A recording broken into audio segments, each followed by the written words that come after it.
ओम नमो भगवते वासुदेवाय नमः। श्री त्रिलोकीनाथ व्रत पूजा विधि। प्रथम निराहार व्रत करें, तत्पश्चात स्थान को पवित्र करावें। स्नान वगैरह से अपने को पवित्र होकर नया वस्त्र और यज्ञोपवीत को धारण करके चौका चंदन करें।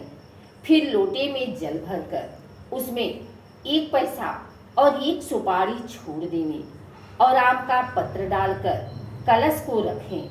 कलश के ऊपर 3 बत्ती का दीपक कड़वे तेल का जला देंगे तथा पान, फूल, गंध, धूप आदि यथाशक्ति 16 प्रकार से विधि पूर्वक पूजा की सामग्रियां और प्रसाद को एकत्रित कर आसन मारकर बैठें और विधि पूर्वक पूजा करके आचार्य के सम्मुख निश्चिंत होकर ध्यान पूर्वक कथा को श्रवण करें। अब त्रिलोकीनाथ व्रत कथा। पहले गुरु को गाइए, जिन गुरु रचा जहान, पानी से जो पिंड रची, अलग पुरुष निर्वाण। प्रथम ही ओम सार को ध्यावे, जेहि प्रसाद निर्मल मति पावे। अलख निरंजन ब्रह्मनादि, सुर नर मुनिगण गावत बादी। रवि शशि ज्योति ब्रह्मांड विराजे, तारागण विहंग सब छाजे। दिन अरु रात जगत में कीन्हा, चारों ऋतु समय पर दीन्हा। कीड़ा कुंजर जीव अनेका, जल थर सरता वृक्ष अनेका। जंगल झाड़ पहाड़ बनावे, यही विधि 14 भुवन रचावे। शो प्रभु अलख निरंजन स्वामी, निराकार घट अंतर्यामी। ताकर भेद को नहीं पावे, वेद वेदांत सभी गुण गावे। विनय करे महादेव सिंह, नाथ सदा गुर खान। भव सागर से पार करू, दास आपनु जान। कथा प्रारंभ। प्रथम अध्याय। एक समय नारद जी मुनियों के सत्संग में श्री त्रिलोकीनाथ की महिमा का वर्णन कर बताने लगे। तब मुनियों ने उनसे कहा, हे नारद जी, त्रिलोकीनाथ कौन है? आप कृपा कर सारी वृत्तांत को विस्तार पूर्वक कहकर बताइए, ताकि हम लोगों के दिल का संदेह दूर हो। मुनियों के ऐसे प्रश्न करने पर श्री नारद जी बोले, हे मुनिगण, आपने यह प्रश्न संसार के हितार्थ किया है, तो मैं भी वैसा ही वृतांत आप लोगों के सम्मुख कह सुनाऊंगा, ताकि संसार की भलाई हो और जीव पाप कर्मों से निस्तार पावे।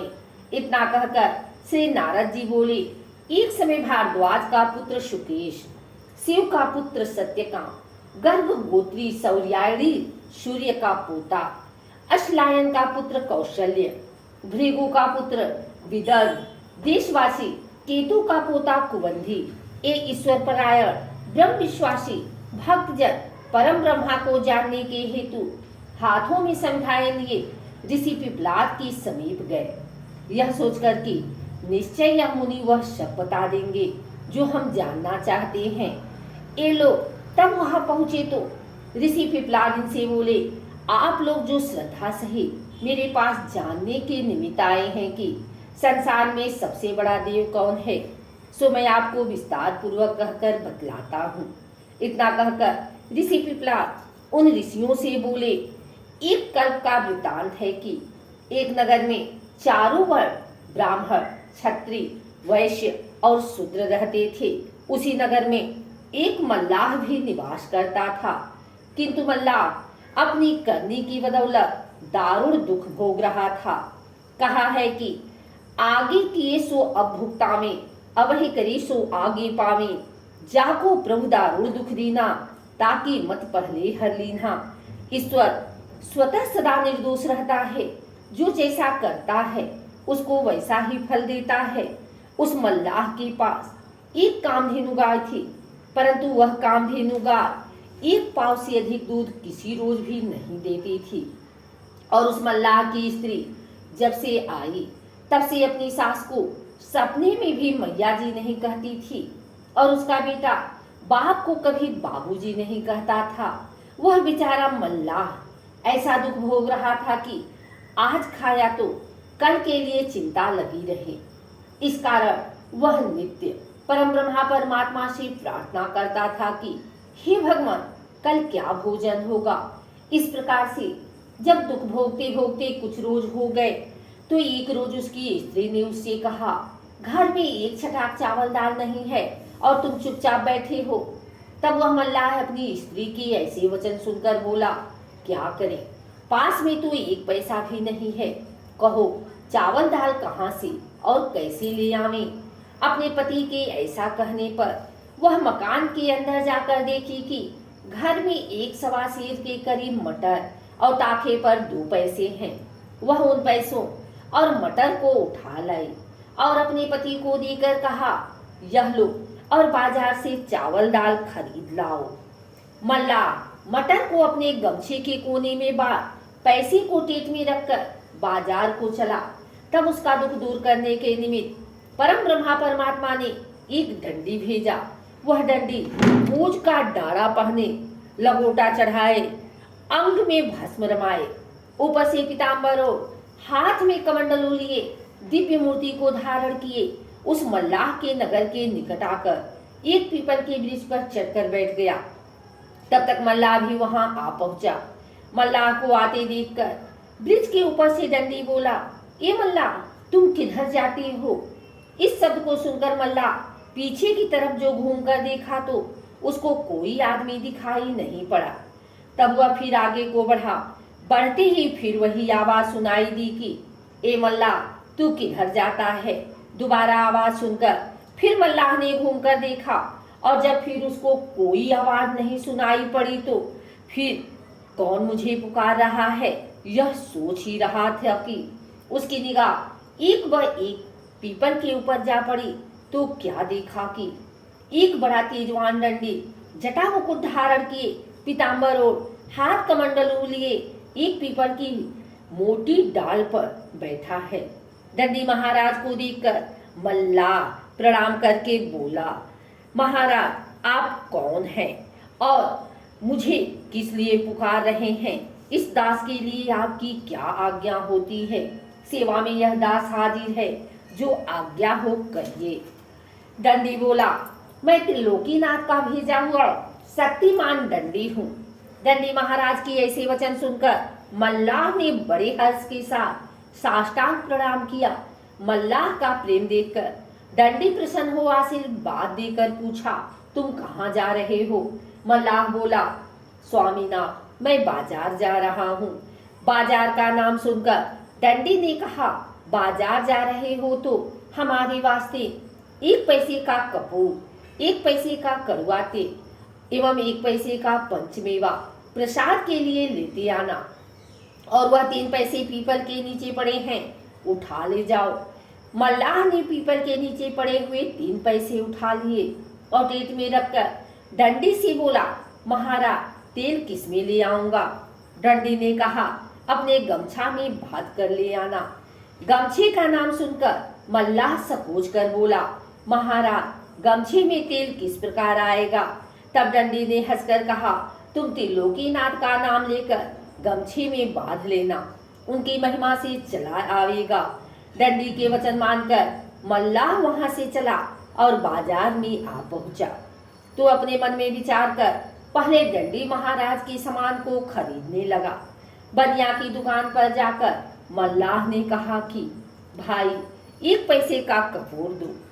बनिया ने 1 पैसे का कपूर दे दिया।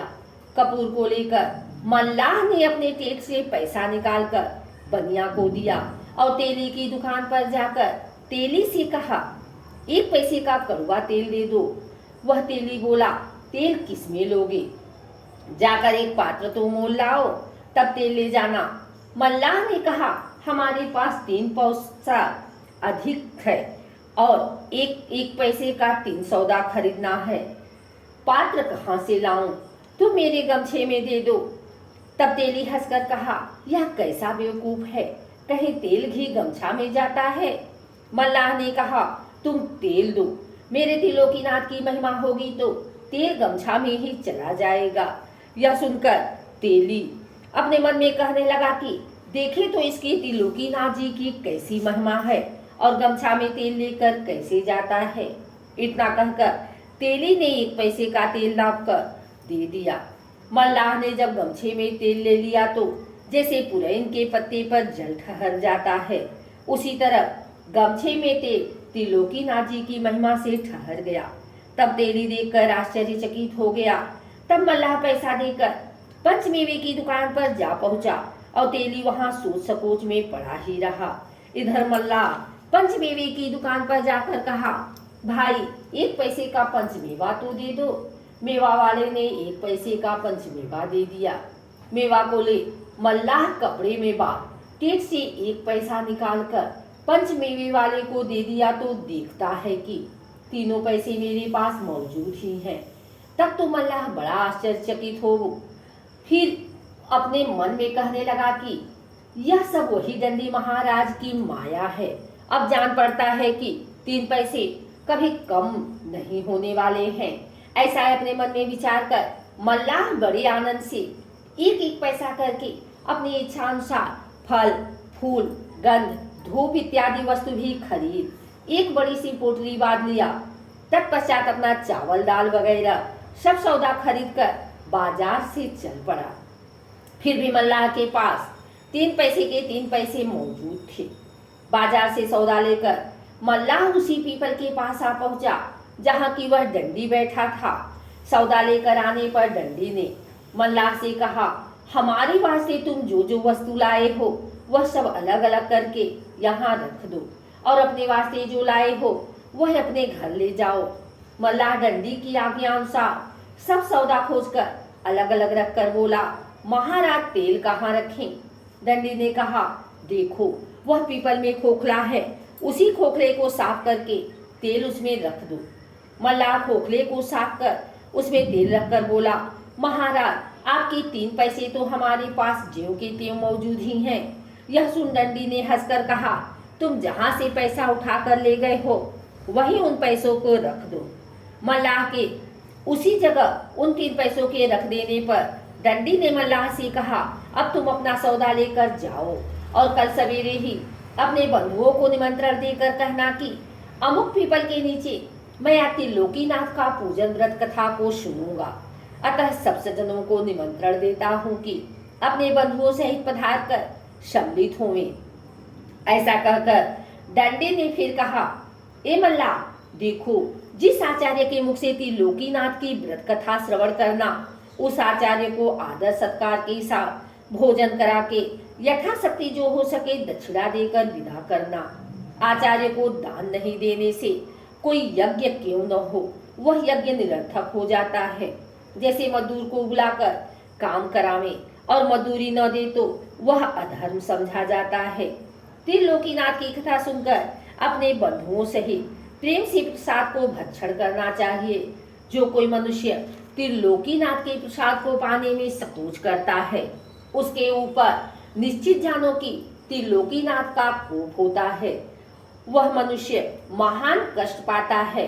और जो मनुष्य त्रिलोकीनाथ का प्रसाद श्रद्धा के सहित लेकर भक्षण करता है, उसके ऊपर त्रिलोकीनाथ अवश्य प्रसन्न होकर मनसा पूरी करते हैं। इस तरह का उपदेश देकर डंडी ने मल्लाह को घर भेजा। द्वितीय अध्याय प्रारंभ। जब मल्लाह डंडी के यहाँ से चला और अपने नगर के निकट आया तो उसका लड़का उसको आते देख बाबूजी बाबूजी कहते हुए उसके पास आकर मिठाई मांगने लगा। लड़के को बाबूजी कहते हुए सुनकर मल्लाह अपने दिल में खुश होकर कहने लगा कि आज तक तो कभी भी मेरा लड़का मुझे बाबूजी नहीं कहा। आज क्या बात है कि बड़े प्रेम के साथ बाबूजी कहते हुए मेरे पास दौड़ा आया। लड़के की बात पर मल्लाह चकित हो प्रेम के सहित लड़के को ले घर चला।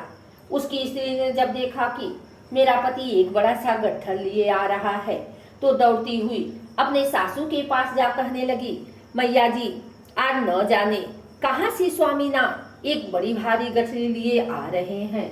यह सुनकर उसकी सास बहुत आश्चर्यचकित हो कहने लगी कि आज तक तो सिखलाने पर भी बहू कभी मैया जी मुझे नहीं कहती थी, परंतु आज क्या बात है कि मैया जी कह रही है। बहू की बात पर वह विचार कर ही रही थी कि इतने में मल्लाह अपने लड़के सहित गट्ठर लिए मकान में आ पहुंचा। गट्ठर को देख उसकी माता बोली, बेटा तुम यह गट्ठर कहाँ से उठा लाए हो? क्या कहीं से चोरी तो नहीं कर लाए हो?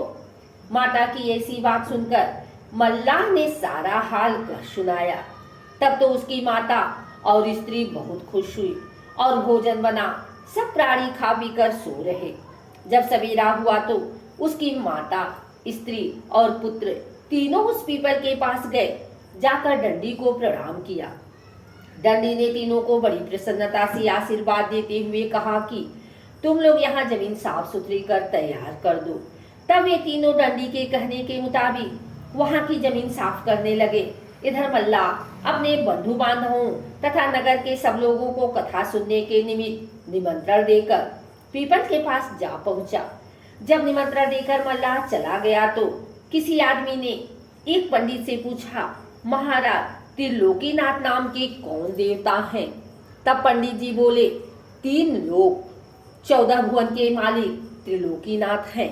यह सुनकर सभी लोग श्रद्धा के सहित त्रिलोकीनाथ की कथा सुनने के निमित्त उस पीपल के पास आ बैठे। तब डंडी ने मल्लाह से कहा, तुम जल्दी से स्नान करके प्रसाद को स्वच्छ मनिया करो। डंडी के कथनानुसार मल्लाह स्नान वगैरह सब विधि से पवित्र होकर प्रसाद को विधि पूर्वक स्वच्छ किया। तब फिर डंडी ने कहा कि चौका चंदन करके प्रसाद को 3 भागों में पृथक पृथक रखो और लोटे में जल भरकर उसमें 1 पैसा और 1 कसैली डालकर उसके ऊपर आम का पत्र देकर 3 बत्ती का दीपक कड़वे तेल का जला दो और कपूर की आरती कर आसन लगाकर बैठो और प्रेम के सहित श्री त्रिलोकीनाथ का सदुपदेश सुनो। डंडी महाराज की यह बात सुनकर मल्लाह बोला, स्वामीनाथ हमारे पास कसैली पैसा तेल और कपूर कुछ भी नहीं है, यह सब विधि कैसे करें? आपकी आज्ञा हो तो बाजार से जाकर मोल लावें। तब डंडी ने कहा, कल जो हमारे निमित्त सब सामान बाजार से मोल लाए हो वह सामान वहीं रखा है, उसको लेकर विधि करो। और जो तुम्हारे पास कसैली नहीं है तो जो 3 पैसे बाजार से लौटा कर लाए हो वह पैसे भी पड़े हैं, उसमें से पैसे लेकर 1 पैसा कसैली के बदले और 1 पैसा कलश में पड़ना चाहिए, अतः 2 पैसे कलश में छोड़ दो।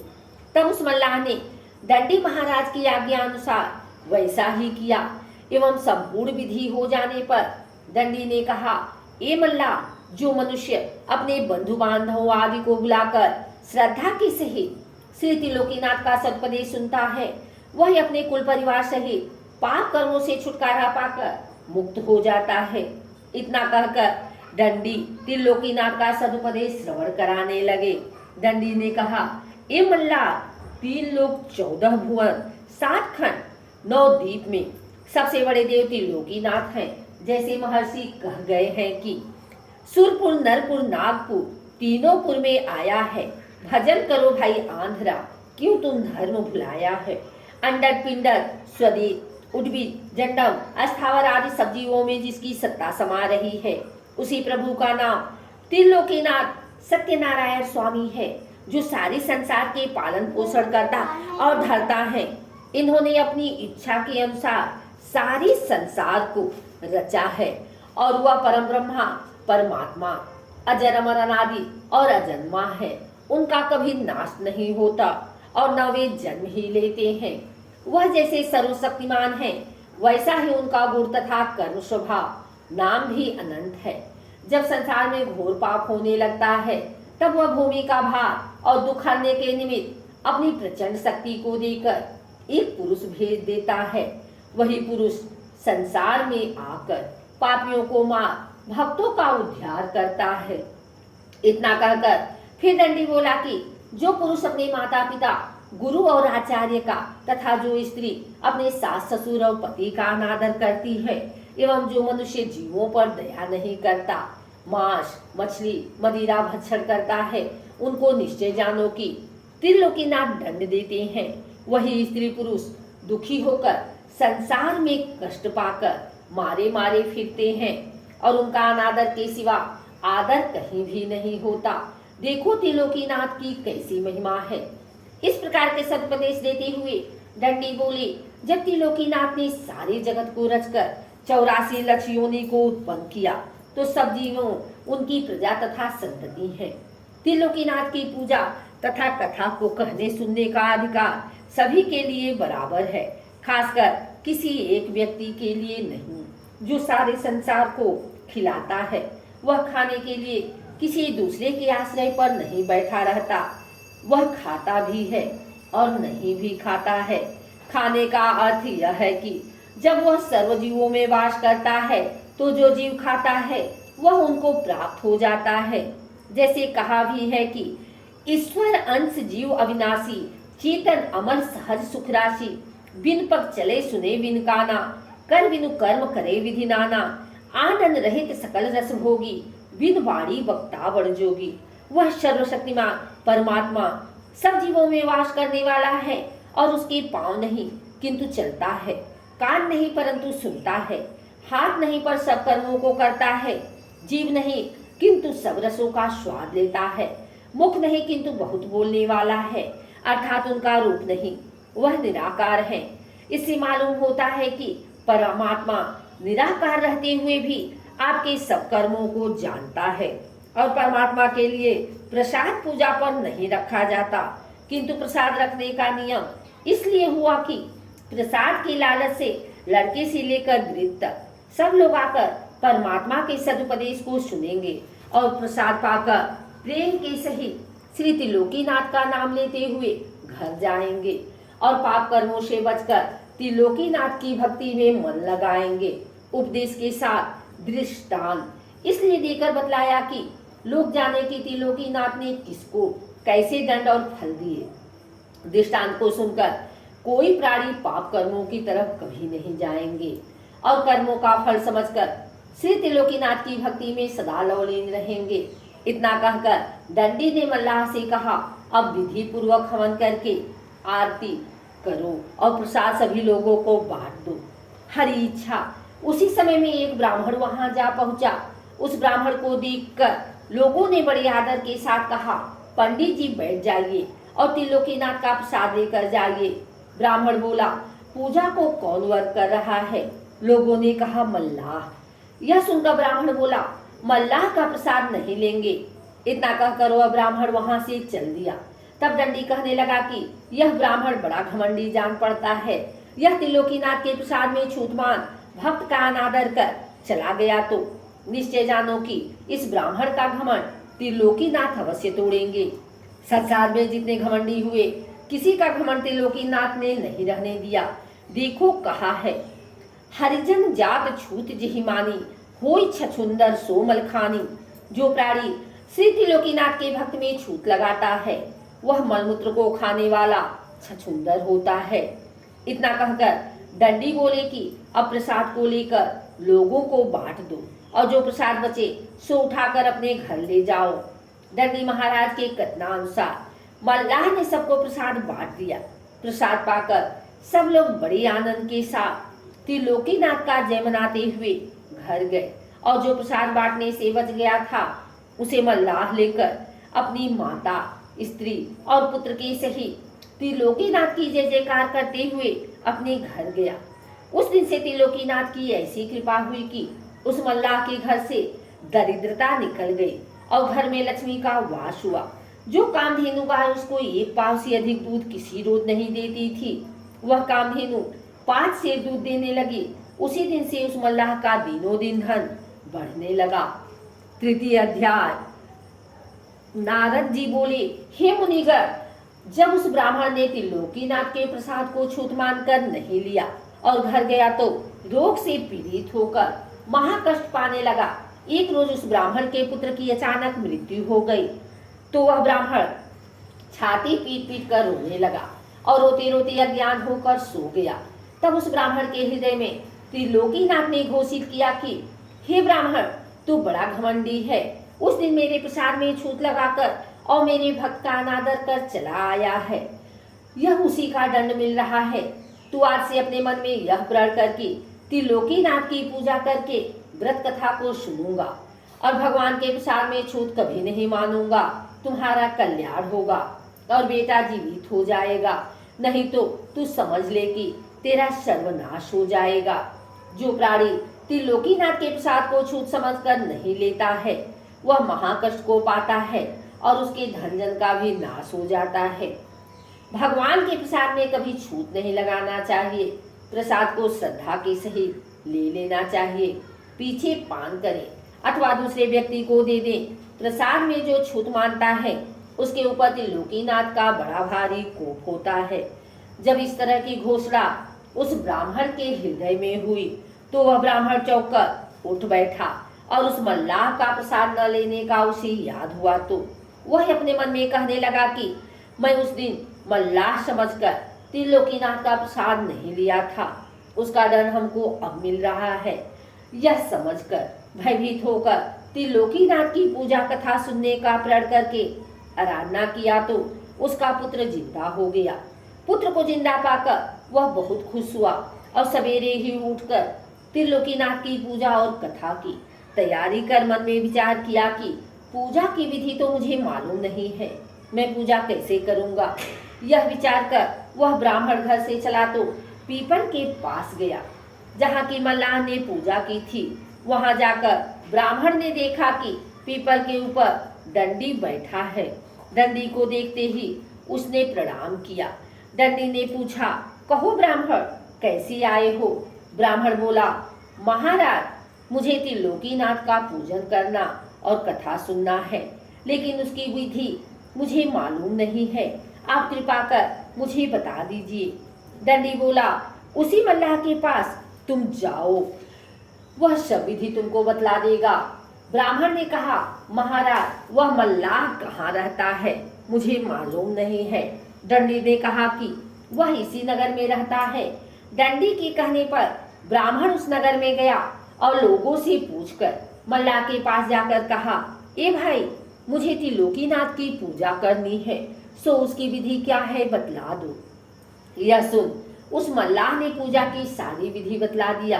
विधि को सुनकर ब्राह्मण ने कहा, ए भाई, तुम कृपा कर मेरे साथ चलो, बिना तुम्हारे गए ठीक नहीं होगा।